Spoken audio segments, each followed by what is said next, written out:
একটা নিরামিষ মেনু দেখো পনিরের মতো, অথচ পনিরকে ফেল করে দেবে, এতটা সফট এতটা টেস্টি। তাহলে দেখে নাও কী করে বানিয়েছি। প্রথমে 2-3 ঘন্টা আমি মুগের ডাল ভিজিয়ে রেখেছিলাম, ধুয়ে মিক্সির জারে দিয়েছি খোসা সমেত লাউ, আদার টুকরো, কাঁচা লঙ্কা আর একটু কাঁচা আম। বাস মিক্সিতে পেস্ট করে নিয়েছি সুন্দর করে।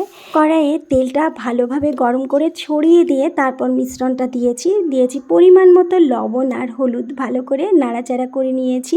মাখো মাখো ব্যাপারটা হয়ে গেলে গ্যাসটা অফ করে থালায় তেল দিয়ে তার উপরে এটাকে সমান করে নিয়েছি আর একটু ছুরি দিয়ে কেটে নিয়েছি। যে কোনো শেপ দেওয়া যায়, আমি যেমন কয়েকটা লাভ শেপ দিয়েছি। তেল গরম করে এগুলো ভেজে তুলে নিয়েছি। একটা মশলা করে নিয়েছি, টমেটো, খোসা সমেত লাউ, কাঁচা লঙ্কা, আদা। বাস সেই মশলাটাই এখানে দিয়েছি। তার আগে তেলের মধ্যে জিরে এবং গোটা গরম মশলা ফোড়ন দিয়েছিলাম।